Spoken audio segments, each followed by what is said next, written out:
আসসালামু আলাইকুম ওয়া রাহমাতুল্লাহি ওয়া বারাকাতুহু। আমাদের প্রিয় নোয়াখালীবাসীর জন্য আজকের ভিডিওটি করা।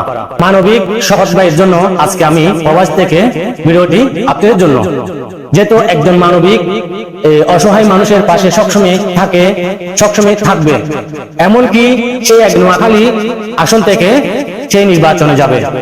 আপনারা কলম মার্কা ভোটটা দিয়ে জয়যুক্ত করে তাকে যেন সংসদ পর্যন্ত পৌঁছানোর দায়িত্ব নোয়াখালীবাসী আপনাদের। আপনারা যে কোনো প্রকারে কিন্তু শওকত ভাইকে আপনারা সংসদ পর্যন্ত পাঠাবেন, একজনের মুখের জবান কিন্তু আপনারা বিশ্বাস করবেন। কিন্তু আমরা এত যে গর্বিত, আমাদের চট্টগ্রামের যতগুলা পোষারা ছিল, অসুস্থ মানুষ ছিল, ওয়ারিশ যারা ছিল, তাদেরকে রাস্তা পর্যন্ত তাদের বাড়াটায় পাঠানো হয়েছে।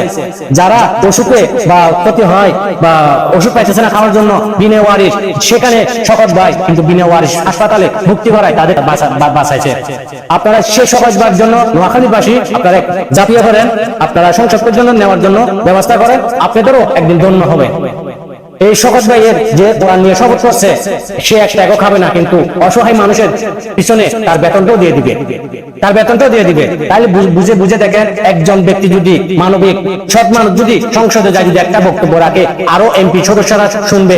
এটা শুনে আমাদের বাংলাদেশের যারা এমপি সংসদ ভবনে থাকবে, ওই ভবনে যখন বক্তব্যটা যখন শুনবে, সবাই আতঙ্ক হয়ে যাবে। ইনশাআল্লাহ সবাই ইনশাআল্লাহ ভালো পথে আসার জন্য চেষ্টা করবে। কিন্তু আপনারা নোয়াখালীবাসী এতটুকু পর্যন্ত খেয়াল রাখবেন, শওকত ভাইরে কলম মার্কা ভোটটা দিয়ে জয়যুক্ত করে সুন্দর করে ফুলের মালা দিয়ে তাকে সংসদে পাঠানোর জন্য ব্যবস্থা করবেন। সেই দায়িত্ব আপনাদেরকে দিলাম। কিন্তু আমার বাড়ি চট্টগ্রাম ফরিদপুরে, কিন্তু আমি নোয়াখালীর হয়ে আপনাদের সাথে কথা বলছি। ধন্যবাদ।